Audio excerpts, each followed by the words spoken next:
ओम शांति। आज 3 जून 2025। आज के बाबा के महावाक्य हैं, मीठे बच्चे, अब तुम नए संबंध में जा रहे हो, इसलिए यहाँ के कर्म बंधनी संबंधों को भूल कर्मातीत बनने का पुरुषार्थ करो। प्रश्न, बाप किन बच्चों की वाह वाह करते हैं? सबसे अधिक प्यार किन्हों को देते हैं? उत्तर, बाबा गरीब बच्चों की वाह वाह करते हैं। वाह गरीबी वाह, आराम से 2 रोटी खाना है, हबच माना लालच नहीं। गरीब बच्चे बाप को प्यार से याद करते हैं।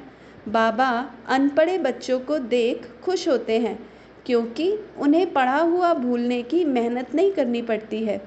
ओम शांति। अब बाप को बच्चों के प्रति रोज़ रोज़ बोलने की दरकार नहीं रहती कि अपने को आत्मा समझो। आत्म अभिमानी भव अथवा देही अभिमानी भव, अक्षर है तो वही ना। बाप कहते हैं अपने को आत्मा समझो, आत्मा में ही 84 जन्मों का पाठ भरा हुआ है। एक शरीर लिया, पाठ बजाया, फिर शरीर खलास हो जाता है। आत्मा तो अविनाशी है। तुम बच्चों को यह ज्ञान अभी ही मिलता है और कोई को इन बातों का पता नहीं है। अब बाप कहते हैं, कोशिश कर, जितना हो सके बाप को याद करो। धंधे धोरी में लग जाने से तो इतनी याद नहीं ठहरती। गृहस्थ व्यवहार में रहकर कमल फूल समान पवित्र बनना है। फिर जितना हो सके मुझे याद करो। ऐसे नहीं कि हमको निष्ठा में बैठना है। निष्ठा अक्षर भी रॉन्ग है, वास्तव में है ही याद। कहाँ भी बैठे हो बाप को याद करो। माया के तूफान तो बहुत आएंगे, कोई को क्या याद आएगा, कोई को क्या। तूफान आएंगे ज़रूर, फिर उस समय उनको मिटाना पड़ता है कि ना आए। यहाँ बैठे बैठे भी माया बहुत तंग करती रहेगी। यही तो युद्ध है। जितने हल्के होंगे उतने बंधन कम होंगे। पहले तो आत्मा निर्बंधन है। जब जन्म लेती तो माँ बाप में बुद्धि जाती है, फिर स्त्री को एडॉप्ट करते हैं। जो चीज़ सामने नहीं थी वह सामने आ जाती। फिर बच्चे पैदा होंगे तो उनकी याद बढ़ेगी। अब तुम सबको यह भूल जाना है, एक बाप को ही याद करना है। इसलिए ही बाप की महिमा है। तुम्हारा माता पिता आदि सब कुछ वही है, उनको ही याद करो। वह तुमको भविष्य के लिए सब कुछ नया देते हैं, नए संबंध में ले जाते हैं। संबंध तो वहाँ भी होगा ना, ऐसे तो नहीं कि कोई प्रलय हो जाती है। तुम एक शरीर छोड़ फिर दूसरा लेते हो। जो बहुत अच्छे अच्छे हैं वह ज़रूर ऊंच कुल में जन्म लेंगे। तुम पढ़ते ही हो भविष्य 21 जन्म के लिए। पढ़ाई पूरी हुई और प्रारब्ध शुरू होगी। स्कूल में पढ़कर ट्रांसफ़र होते हैं ना, तुम भी ट्रांसफ़र होने वाले हो। शांति धाम फिर सुख धाम में, इस छीछी दुनिया से छूट जाएंगे। इसका नाम ही है नर्क। सतयुग को कहा जाता है स्वर्ग। यहाँ मनुष्य कितने घोर अंधेरे में हैं।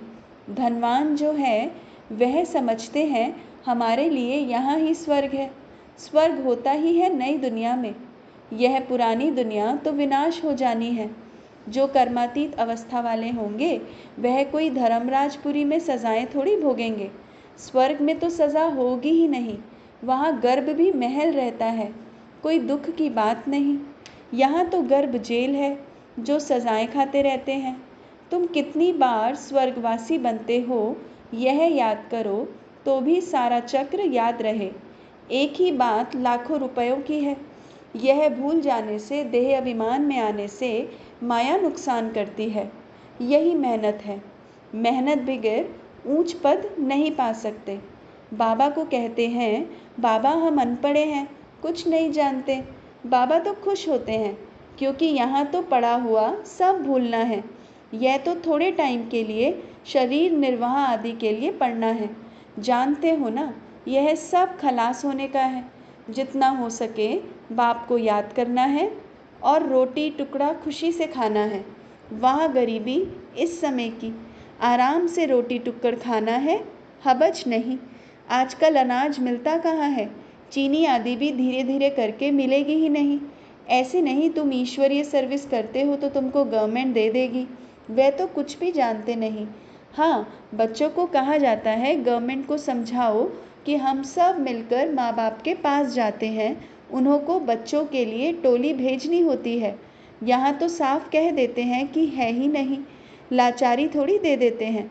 जैसे फ़कीर लोगों को कोई साहूकार होगा तो मुट्ठी भरकर दे देगा, गरीब होगा तो थोड़ा बहुत दे देगा। चीनी आदि आ सकती है, परंतु बच्चों का योग कम हो जाता है। याद ना रहने के कारण, देह अभिमान में आने के कारण कोई काम हो नहीं सकता। यह काम पढ़ाई से इतना नहीं होगा जितना योग से होगा, वह बहुत कम है। माया याद को उड़ा देती है। रुस्तम को और ही अच्छी रीति पकड़ती है। अच्छे अच्छे फर्स्ट क्लास बच्चों पर भी ग्रहचारी बैठती है। ग्रहचारी बैठने का मुख्य कारण योग की कमी है। ग्रहचारी के कारण ही नाम रूप में फंस मरते हैं। यह बड़ी मंजिल है। अगर सच्ची मंजिल पानी है तो याद में रहना पड़े। बाप कहते हैं, ध्यान से भी ज्ञान अच्छा, ज्ञान से याद अच्छी। ध्यान में जास्ती जाने से माया के भूतों की प्रवेशता हो जाती है। ऐसे बहुत हैं जो फालतू ध्यान में जाते हैं, क्या क्या बोलते हैं, उन पर विश्वास नहीं करना। ज्ञान तो बाबा की मुरली में मिलता रहता है। बाप खबरदार करते रहते हैं, ध्यान कोई काम का नहीं है। माया की प्रवेशता हो जाती है, अहंकार आ जाता है। ज्ञान तो सबको मिलता रहता है। ज्ञान देने वाला शिव बाबा है। मम्मा को भी यहाँ से ज्ञान मिलता था ना, उनको भी कहेंगे मन मना भव। बाप को याद करो, दैवी गुण धारण करो। अपने को देखना है कि हम दैवी गुण धारण करते हैं, यहाँ ही दैवी गुण धारण करने हैं। कोई को देखो, अभी फर्स्ट क्लास अवस्था है, खुशी से काम करते, घंटे के बाद क्रोध का भूत आया, खत्म। फिर स्मृति आती है, यह तो हमने भूल की, फिर सुधर जाते हैं। घड़ी घड़ी के घड़ियाल बाबा पास बहुत हैं। अभी देखो, बड़े मीठे बाबा कहेंगे, ऐसे बच्चों पर तो कुर्बान जाऊं। घंटे बाद फिर कोई ना कोई बात में बिगड़ पड़ते। क्रोध आया, सारी की कमाई खत्म हो गई। अभी अभी कमाई, अभी अभी घाटा हो जाता। सारा मदार याद पर ही है। ज्ञान तो बड़ा सहज है, छोटा बच्चा भी समझा ले। परंतु मैं जो हूँ, जैसा हूँ, यथार्थ रीति जाने, अपने को आत्मा समझे। इस रीति छोटे बच्चे थोड़े याद कर सकेंगे। मनुष्यों को मरने समय कहा जाता है, भगवान को याद करो, परंतु याद कर न सके, क्योंकि यथार्थ कोई भी जानते नहीं हैं। कोई भी वापस जा नहीं सकते, ना विक्रम विनाश होते हैं। परंपरा से ऋषि मुनि आदि सब कहते आए कि रचता और रचना को हम नहीं जानते। वह तो फिर भी सतोगुणी थे। आज के तमो प्रधान बुद्धि फिर कैसे जान सकते। बाप कहते हैं, यह लक्ष्मी नारायण भी नहीं जानते, राजा रानी ही नहीं जानते, तो फिर प्रजा कैसे जानेगी। कोई भी नहीं जानते। अभी सिर्फ तुम बच्चे ही जानते हो। तुम्हारे में भी कोई है जो यथार्थ रीति जानते हैं। कहते हैं बाबा, घड़ी घड़ी भूल जाते हैं। बाप कहते हैं, कहाँ भी जाओ, सिर्फ बाप को याद करो। बड़ी भारी कमाई है। तुम 21 जन्मों के लिए निरोगी बनते हो। ऐसे बाप को अंतर्मुख हो याद करना चाहिए ना, परंतु माया भुलाकर तूफान में ला देती है। इसमें अंतर्मुख हो विचार सागर मंथन करना है। विचार सागर मंथन करने की बात भी अभी की है। यह है पुरुषोत्तम बनने का संगम युग। यह भी वंडर है। तुम बच्चों ने देखा है, एक ही घर में तुम कहते हो हम संगम युगी हैं, और हाफ पार्टनर व बच्चा आदि कलयुगी हैं। कितना फ़र्क है। बड़ी महीन बात बाप समझाते हैं। घर में रहते हुए भी बुद्धि में है कि हम फूल बनने के लिए पुरुषार्थ कर रहे हैं। यह है अनुभव की बातें। प्रैक्टिकल में मेहनत करनी है, याद की ही मेहनत है। एक ही घर में एक हंस तो दूसरा बगुला। फिर कोई बड़े फर्स्ट क्लास होते हैं, कभी विकार का ख्याल भी नहीं आता है। साथ में रहते भी पवित्र रहते हैं, हिम्मत दिखाते हैं, तो उन्हें कितना ऊंच पद मिलेगा। ऐसे भी बच्चे हैं ना, कहीं तो देखो विकार के लिए कितना मारते झगड़ा करते हैं। अवस्था वह होनी चाहिए जो संकल्प में भी कभी अपवित्र बनने का ख्याल ना आए। बाप हर प्रकार से राय देते रहते हैं। तुम जानते हो, श्री श्री की मत से हम श्री लक्ष्मी श्री नारायण बनते हैं। श्री माना ही श्रेष्ठ। सतयुग में है नंबर 1 श्रेष्ठ, त्रेता में 2 डिग्री कम हो जाती है। यह ज्ञान तुम बच्चों को अभी मिलता है। इस ईश्वरीय सभा का कायदा है, जिन्हें ज्ञान रत्नों का कदर है, कभी उबासी आदि नहीं लेते हैं, उन्हें आगे आगे बैठना चाहिए। कोई कोई बच्चे बाप के सामने बैठे भी झुटका खाते, उबासी देते रहते, उनको फिर पिछाड़ी में जाकर बैठना चाहिए। यह ईश्वरीय सभा है बच्चों की, परंतु कई ब्राह्मणियाँ ऐसे ऐसे को भी ले आती हैं। यूँ तो बाप से धन मिलता है, एक एक वर्षंस लाखों रुपए का है। तुम जानते हो ज्ञान मिलता ही है संगम पर। तुम कहते हो बाबा हम फिर से आए हैं बेहद का वर्षा लेने। मीठे मीठे बच्चों को बाबा बार बार समझाते हैं, यह छीछी दुनिया है, तुम्हारा है बेहद का वैराग्य। बाप कहते हैं इस दुनिया में तुम जो कुछ देखते हो वह कल होगा नहीं, मंदिरों आदि का नाम निशान ही नहीं रहेगा। वहाँ स्वर्ग में उन्हों को पुरानी चीज़ देखने की दरकार नहीं। यहाँ तो पुरानी चीज़ का कितना वैल्यू है। वास्तव में कोई चीज़ का मूल्य नहीं है सिवाय एक बाप के। बाप कहते हैं मैं ना आऊँ तो तुम राजाई कैसे लो। जिनको मालूम है वही आकर बाप से वर्षा लेते हैं। इसलिए कोटों में कोई कहा जाता है। कोई भी बात में संशय नहीं आना चाहिए। भोग आदि की भी रस्म रिवाज है, इनसे ज्ञान और याद का कोई कनेक्शन नहीं है और कोई बात से तुम्हारा ताल्लुक नहीं। सिर्फ दो बातें हैं, अल्फ और बे, बादशाही। अल्फ भगवान को कहा जाता है, उंगली से भी ऐसे इशारा करते हैं ना, आत्मा इशारा करती है ना। बाप कहते हैं भक्ति मार्ग में तुम मुझे याद करते हो, तुम सब मेरे आशिक हो। यह भी जानते हो बाबा कल्प कल्प आकर सब मनुष्य मात्र को दुख से छुड़ाए शांति और सुख देते हैं। तब बाबा ने कहा था कि सिर्फ यह बोर्ड लिख दो कि विश्व में शांति बेहद का बाप कैसे स्थापन कर रहे हैं, सो आकर समझो। 1 सेकंड में विश्व का मालिक 21 जन्म लिए बनना है तो आकर समझो। घर में बोर्ड लगा दो, 3 पैर पृथ्वी पर तुम बड़े से बड़ी हॉस्पिटल, यूनिवर्सिटी खोल सकते हो। याद से 21 जन्म लिए निरोगी और पढ़ाई से स्वर्ग की बादशाही मिल जाती है। प्रजा भी कहेगी कि हम स्वर्ग के मालिक हैं। आज मनुष्यों को लज्जा आती है क्योंकि नर्कवासी हैं। खुद कहते हैं हमारा बाप स्वर्गवासी हुआ तो नर्कवासी होना, जब मरेंगे तो स्वर्ग में जाएंगे। कितनी सहज बात है। अच्छा काम करने वालों के लिए खास कहते हैं यह बहुत महादानी था, यह स्वर्ग गया, परंतु जाता कोई भी नहीं है।